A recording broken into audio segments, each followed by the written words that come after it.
Pencemaran suara atau polusi suara adalah paparan terhadap suara keras secara konstan hingga merusak kesehatan serta lingkungan sekitar, seperti tanaman dan hewan.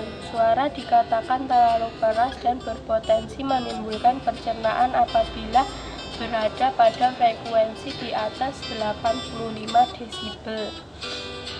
Suara di bawah 70 desibel dianggap belum bisa merusak makhluk hidup meskipun paparan terhadap suara tersebut terjadi secara konstan. Dalam jangka waktu lama, kerusakan yang diakibatkan pencernaan suara bersifat setempat, tidak seperti pencernaan udara maupun pencernaan air. Faktor penyebab pencemaran suara. Lalu lintas, kebisingan. Lalu lintas merupakan penyebab pencemaran suara yang paling berpengaruh di kota-kota. Lalu lintas udara. Selain di jalan raya, kebisingan lalu lintas juga terjadi di udara. Lalu lintas konstruksi, aktivitas malam, hewan. Dampak pencemaran suara. Ada beberapa dampak yang dihasilkan sebagai efek dari pencemaran suara. Pertama, dapat menimbulkan stres bagi yang sering terpapar.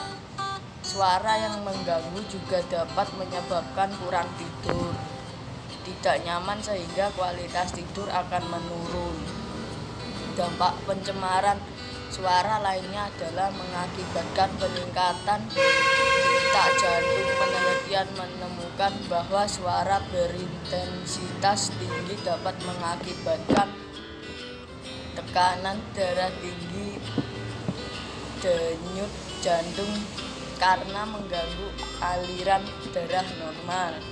Dalam jangka waktu yang panjang, polusi suara dapat menyebabkan gangguan pendengaran karena telinga hanya dapat menerima suara dalam tentu seperti klakson mesin dan pesawat terbang menderung berada di luar rentang tersebut sehingga dapat merusak pendengaran. Pencemaran suara juga dapat mengganggu kesehatan mental. Sebuah studi menunjukkan bahwa paparan berlebihan dari polusi suara berisiko menyebabkan perilaku agresif, stres yang konstan, kelelahan secara hipertensi. Cara menanggulangi pencemaran suara ialah antara lain sebagai berikut. 1. Kelompokkan ruangan dengan potensi keramaian agar tidak mengganggu ruangan yang membutuhkan ketenangan. 2.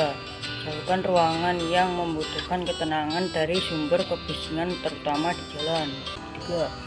Gunakan material yang padat, tebal, dan masif untuk menyerap suara atau parket bisa dilapisi dengan kain gipsum. 4. Buatlah ruangan dengan pembatas ganda atau dinding, langit-langit, dan lantai ganda.